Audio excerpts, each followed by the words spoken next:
Welcome to our channel. Before moving on to the stories, do not forget to subscribe to our channel, like the video and comment. If you have experienced such paranormal events, you can contact us via the email address shared in the description section. Now let's move on to. In the heart of Mexico's picturesque countryside, a group of friends embarked on an unforgettable vacation. They had decided to stay in a charming urban house nestled amidst rolling hills and dense forests. The old adobe villa seemed like the perfect retreat from their busy lives, promising tranquility and adventure. As they arrived at the urban house, they couldn't help but admire its rustic charm. The thick, weathered walls told stories of centuries past, and the antique furniture added to the house's character. Little did they know, they were about to become characters in a story of their own. The first night passed uneventfully.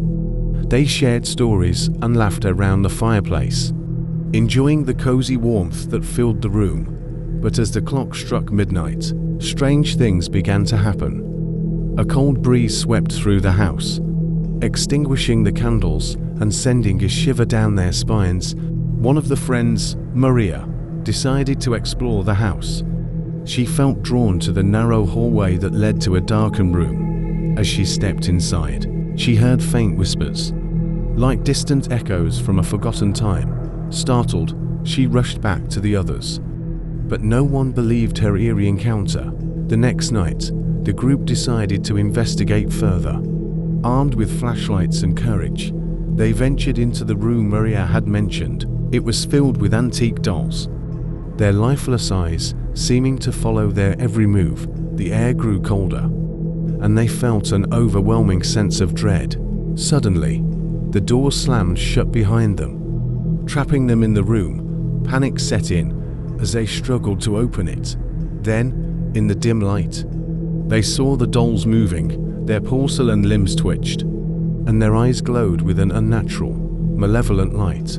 Terrified, they tried to force the door open, but it was as if an invisible force held it closed. The dolls advanced, their tiny hands reaching out. Maria felt a sharp pain as one of them scratched her arm, drawing blood. It was as if they were possessed, animated by a sinister force. With a final desperate effort, they managed to break free from the room. They fled the house in terror, leaving behind their belongings. The urban host was bewildered by their frantic departure, but agreed to a refund after hearing their story. The friends never returned to that haunted urban house in Mexico. They couldn't explain what had happened, but they knew they had encountered something beyond their understanding. To this day, they share their terrifying tale, a cautionary reminder that sometimes the most charming places can hide the darkest secrets.